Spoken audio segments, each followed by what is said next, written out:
কিয়ামতের ময়দানে আল্লাহ পাক চার ক্যাটাগরিতে বান্দার বিচার করবেন। দুই শ্রেণীর বিচার বিনা হিসাবে হবে।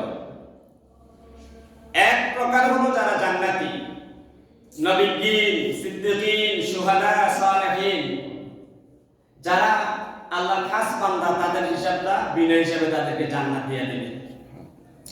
আরেক প্রকার হলো বিনা হিসাবে কাফির যারা, তাদের বিনা হিসাবে জাহান্নাম। কয় শ্রেণী গেল? দুই শ্রেণী। আরেক শ্রেণীর হিসাব হবে সহজ, আরেক শ্রেণীর হিসাব হবে কঠিন। তাহলে দুই শ্রেণীর বিনা হিসাবে এক দলের জান্নাত, এক দলের জাহান্নাম। দুই দলের হিসাব হবে, এক দলের হিসাবটা কঠিন, এক দলের হিসাবটা সহজ। যাদের হিসাবটা তারা যাবে জান্নাতীদের কাতারে, তাদের হিসাবটা কঠিন, তারা যাবে জাহান্নামের কাতারে। কথা ক্লিয়ার? আসলে এবার কি কয় কোরআন হাদিস আমরা একটু জানি। আল্লাহর নবী জনাব মুহাম্মদুর রাসূলুল্লাহ তমাম ছেড়ে দিয়ে পড়ি সাল্লাল্লাহু আলাইহি ওয়াসাল্লাম একদিন মসজিদে নববীতে সাহাবায়ে কেরামদেরকে তালিম দিচ্ছেন। ইন্দাবিনতে হুজুর বললেন, আমার সাহাবীরা রে, আসরের ময়দানে আল্লাহ পাক ৭০,০০০ মানুষকে বিনা হিসাবে জান্নাত দান করবেন। সুবহানাল্লাহ। ওই মজলিসে বসা ছিলেন হযরত ওমর রাদিয়াল্লাহু তাআলা আনহু, দাঁড়িয়ে পত্র ভাষায় বললেন, ইয়া রাসূলুল্লাহ সাল্লাল্লাহু আলাইহি ওয়াসাল্লাম, আল্লাহ পাক আপনাকে ৭০,০০০ মানুষকে বিনা হিসাবে জান্নাতে দিবেন। এটা তো আপনি চান নাই, আল্লাহ নিজেই বাইন্ডিং করে দিয়েছেন। ইয়া রাসূলুল্লাহ, আপনি তো মুস্তাজাবুদ দাওয়াত, শাফিউল মুজনাবিন। ইয়া রাসূলুল্লাহ, আল্লাহর কাছে দরখাস্ত করে এর সংখ্যাটা একটু বাড়ানো যায় কিনা? সুবহানাল্লাহ। কি কয়? আচ্ছা তোমার যেহেতু আপনার দোয়া আল্লাহ পাক কবুল করেন, আপনি রাহমাতুল লিল আলামিন, শাফিউল মুজনাবিন, মুস্তাজাবুদ দাওয়াত, আপনার দোয়া আল্লাহ পাক কবুল করেন, আপনি একটু আল্লাহর কাছে দরখাস্ত দেন, দরখাস্ত দিয়ে এই সংখ্যাটা একটু বাড়ানো যায় কিনা? আল্লাহ রাব্বুল আলামিনের পয়গম্বর বিশ্ব নবী রব্বুল ইজ্জত ওয়াল জালালের দরবারে দরখাস্ত দিলেন, রব্বুল আলামিন, আমার উম্মতের ভিতরে বিনা হিসাবে জান্নাতে যাওয়ার সংখ্যাটা একটু বাড়ায়া দাও। হাদিস শরীফের ভিতরে এসেছে, বিশ্বনবী ওমর সহ উপস্থিত সকল সাহাবায়ে কেরামদেরকে বললেন, ও আমার সাহাবীরা, রব্বুল ইজ্জত জিবরাইলের মাধ্যমে আমার কাছে খবর পৌঁছায় দিয়েছেন যে ৭০,০০০ মানুষকে বিনা হিসাবে জান্নাতে দিবেন। প্রত্যেকটি মানুষের জন্য আরো ১,০০০ করে আল্লাহ পাক বৃদ্ধি করে দিয়েছেন। সুবহানাল্লাহ। সাহাবায়ে কেরামদেরকে বললেন, এবার তোমরা ৭০,০০০ পূরণ ৭০,০০০ দাও।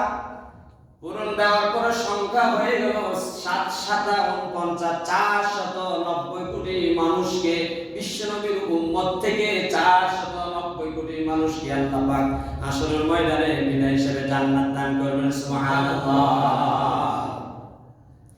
আমার ভাইরা, বাবারা, বন্ধুরা,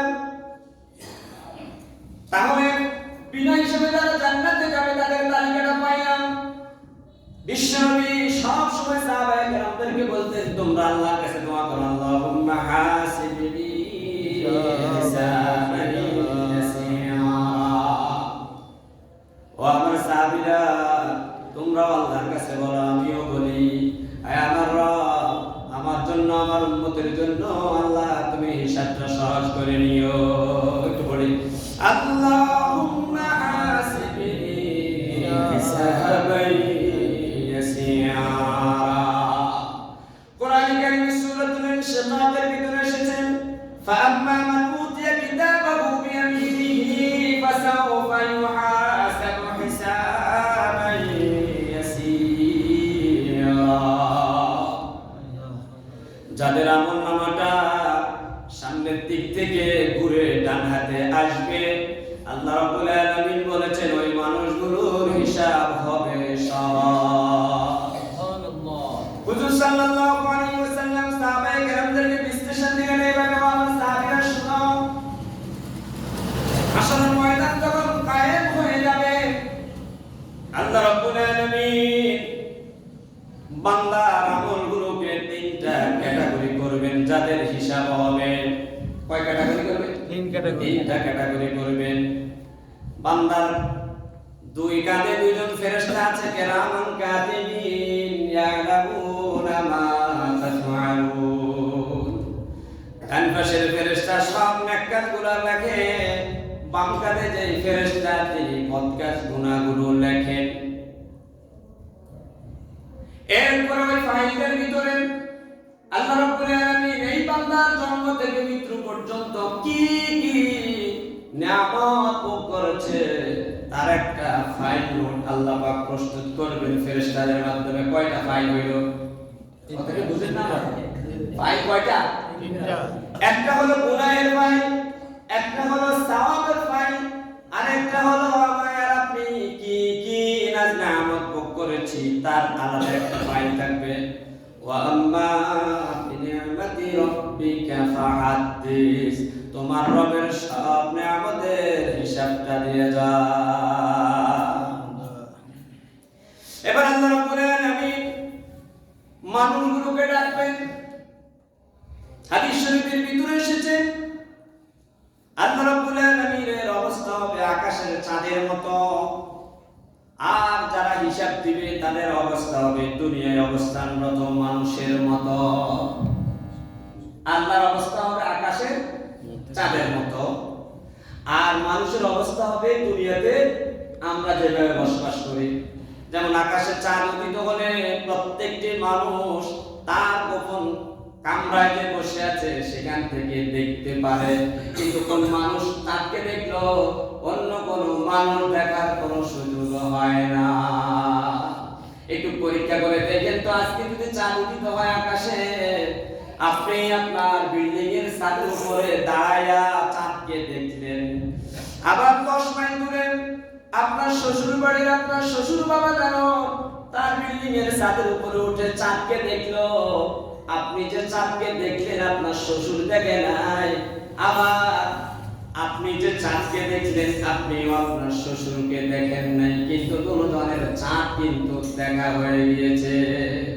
আল্লাহ রাব্বুল আলামিন একটা নূরের পর্দা ঢেকে দিবেন, সব মানুষগুলোকে আলাদা আলাদা করে ডাকবেন, সব মানুষগুলো আল্লাহকে দেখবে কিন্তু কোন মানুষ মানুষকে দেখবে না।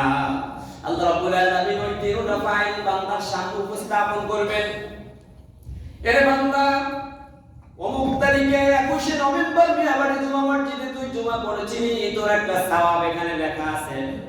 জুমার নামাজের পরে তুই আমার নাফরমানি করেছিলি অমুক ঘরে বসে, তো তোর অপরাধটাও লেখা আছে।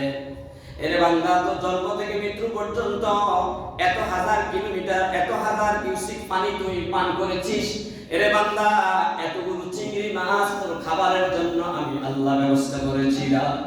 এর বান্দা এত কেজি গরুর গোশত তোর জন্য আমি ব্যবস্থা করেছিলাম। এর বান্দা 8.5 থেকে 10.5 মণ তুই তোর মায়ের দুধটা পান করেছিলি, তোর মায়ের দুধের ভিতরে আমি সুস্বাদু দিয়ে দিলাম, যেই যেই খাবারগুলো খাইলে পরে তোর মায়ের স্তনে দুধ আসবে সেই ব্যবস্থা আমি করে দিলাম। এর বান্দা এতদিন তুই অক্সিজেন নিয়েছিলি, সব ফাইলটা আমি রেডি করলাম।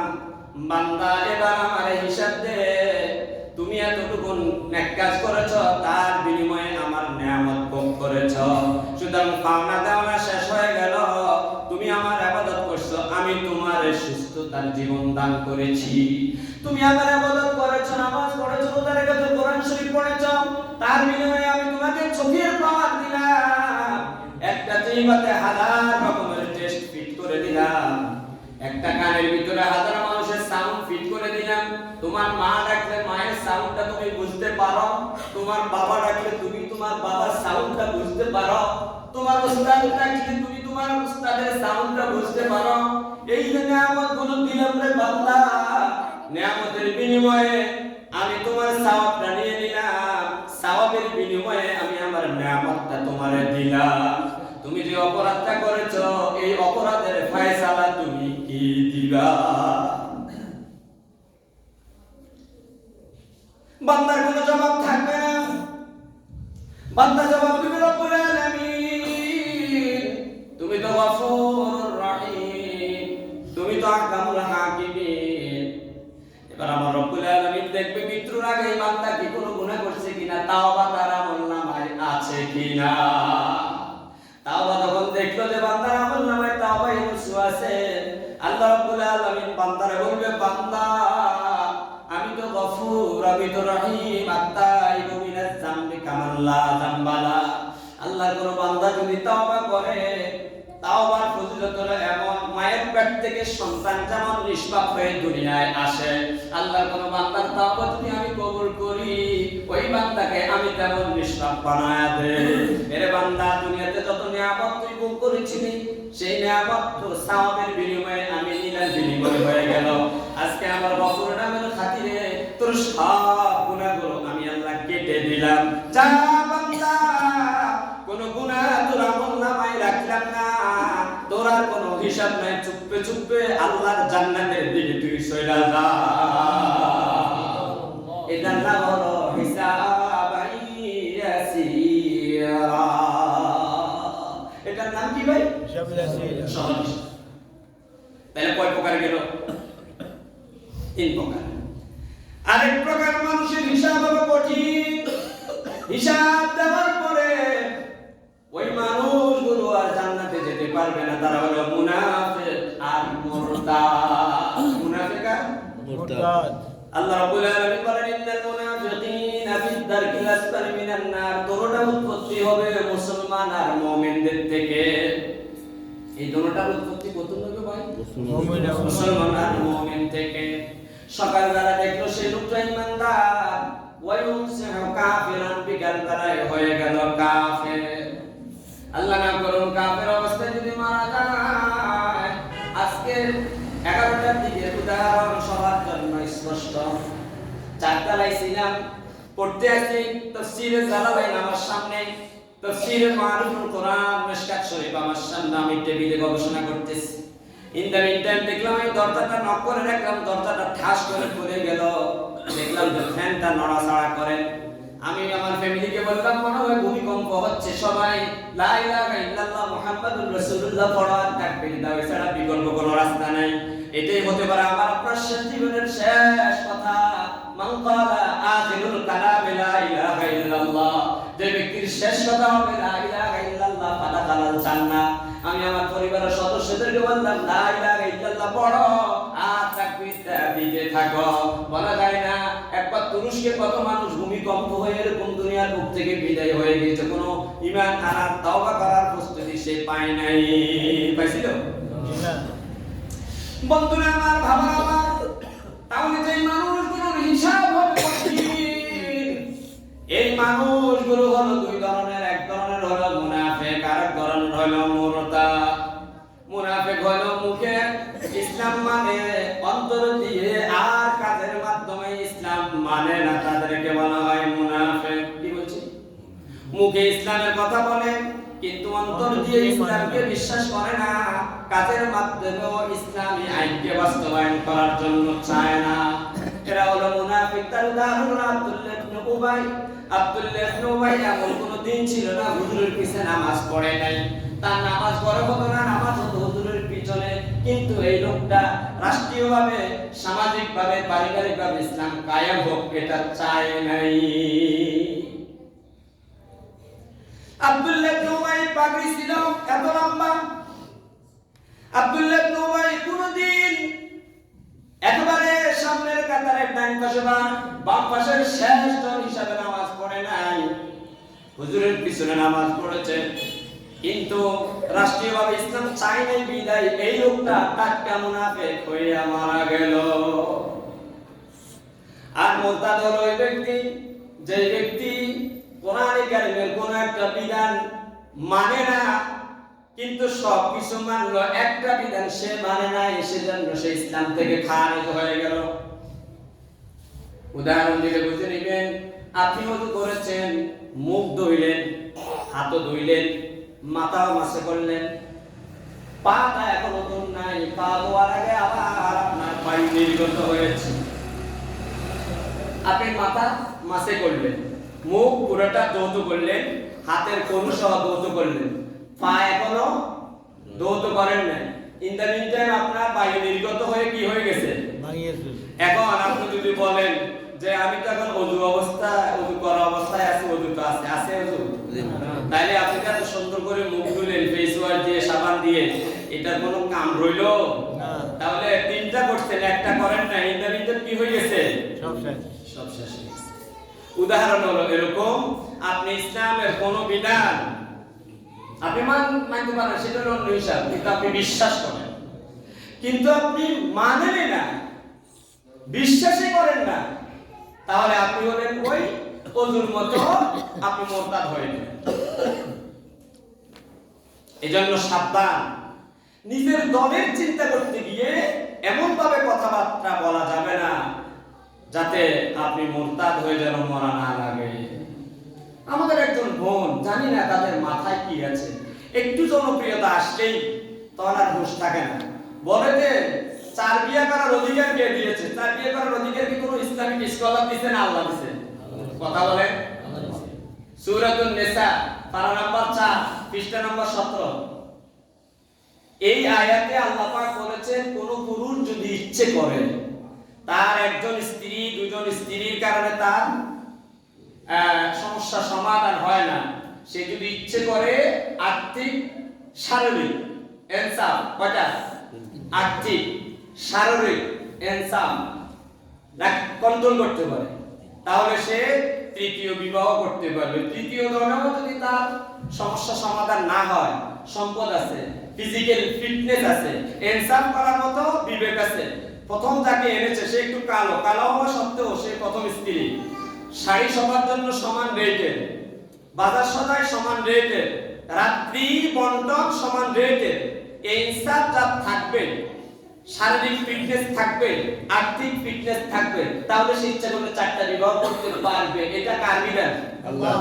এই বিধানকে যদি আপনি বলেন এই বিধান কে দিয়েছে, এই সমাজ আমরা পাল্টাই করব, এই সমাজ আমরা মানি না, এবার বলেন তো সে কি মুসলমানের কাতারে আছে না মুরতাদ হয়ে গেছে? মুরতাদ হয়ে গেছে। তাহলে হাসরের ময়দানে আল্লাহ মুনাফিক আর মুরতাদরে ডাকবো, হাসরের ময়দানে আল্লাহ আবার ডাকবে, এবার যাদের হিসাবটা কঠিন হবে তাদেরকে ডাকবে। ডাকার পরে আল্লাহ পাক বলবে, রে বান্দা, আমলনামাটা সিটাই দিবে। সে চাইবে ডান হাত দিয়ে আমলনামা নেওয়ার জন্য, কারণ ডান হাত দিয়ে আমলনামা লইতে পারলে কি জান্নাত নিশ্চিত। এখন সে তাড়াহুড়া করে ডান হাত দিয়ে তার আমলনামাটা লইতে চায়, হাদিস শরীফ আছে এইভাবে, কষ্ট করে আল্লাহ পাক আপনাকে বিকলাঙ্গ করে এইভাবে এখানে আটকে দিবেন, তাহলে একাত্ত শেষ। এবার এই বান্দা দ্বিতীয় হাত দিয়ে আমলনামা নেওয়া ছাড়া তো কোনো উপায় নাই। আমলনামাটা সামনের দিক থেকে ঘুরে পিছনের দিকে চলে যাবে, বাম হাতটা কলিজা ছিঁড়ে বুক ফেড়ে কলিজা ছিঁড়ে একেবারে মেরুদণ্ড ভেদ করে বাইর হবে। ওই হাত দিয়ে আল্লাহ পাক বাম হাতে তার আমলনামাটা ঝুলিয়ে দিবেন। নাউজুবিল্লাহ। কিছু মানুষ আছে অপরাধ করার পরেও সহজে স্বীকার হয় না, এই মানুষগুলো সেই ক্যাটাগরি। আল্লাহ এবার জিজ্ঞাসা করবে, রে বান্দা, আমার নাজ নেয়ামত চাইলি, দুটো চোখ তো দিলাম, কোনদিন তুই চোখের বিল দেস নাই, কান দিলাম, কোনদিন কানের বিল দেস নাই, হাত দিলাম, হাতের বিল দেস নাই, কেন আমার কোরআন শরীফকে অস্বীকার করলি, কেন আমার আইনকে অস্বীকার করলি? এবার এরা বলবে, রব্বুল আলামিন, আমরা করি নাই, আমাদেরকে করানো হয়েছে ঊর্ধ্বতন কর্তৃপক্ষের অর্ডার। আসলে জাতীয় ঊর্ধ্বতন কর্তৃপক্ষের অর্ডার আমরা করেছি। রব্বুল আলামিন, রব্বানা আতিনা মিনাল আযাব ওয়া লা'নহুম লা'নান কাবীরা। আল্লাহ আমরা তো করি নাই, আমাদের হাতে করানো হয়েছে। এবার আল্লাহ বলবে, তোদেরকে তো আমি বিবেক দিয়েছিলাম। হ্যাঁ রব্বুল আলামিন বিবেক দিয়েছেন, তো এই কাজগুলো করছিস কি? আল্লাহ আমরা করি না, ওগুলো করতে গেছি। প্রথম পর্যায়ে অস্বীকার দেবে, অস্বীকার দেওয়ার পরে, যেমন আপনি ঢাকা যায় এক মদের বারে মদ পান করেছেন, সেখানে সেই ছবি আছে কিনা? আছে। দুনিয়াতে এখন কেউ কোনো কিছু গোপন করে রাখার সুযোগ আছে না। তাহলে বিজ্ঞান যত সামনের দিকে যাবে, ইসলাম বুঝতে তত সহজ হবে। এবার ওই স্থানে ফেরেশতা রেকর্ড করছে না, এবার ওটা আল্লাহ সামনে দিয়ে রাখবো, কি ওর হাতে বোতলটারে শুধু খাইতে আছে,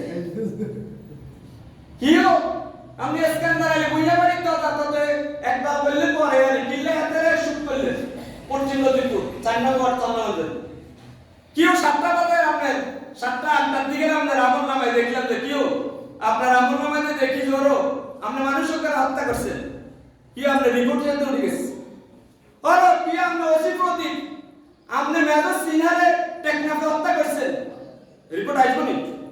দুনিয়ার রিপোর্ট অস্বীকার করার সুযোগ আছে নি? সেখানে যখন ধরা দিবে আল্লাহ বলবে ইকরা কিতাবাকা কাফা বিনাফসিকা আল-ইয়াওমা আলাইকা হাসিবা।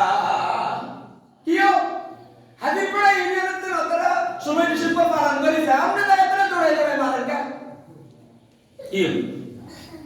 তাহলে এই যে ডেট সহ উল্লেখ করব নি জি وكل إنسان ألزمناه طائره في عنقه কিও সে পালনের মেম্বার সব যদি এক দলের কথা কই তাহলে কইব জুরে মনো ফালপনার সে মেম্বার কিও আমরা হাতের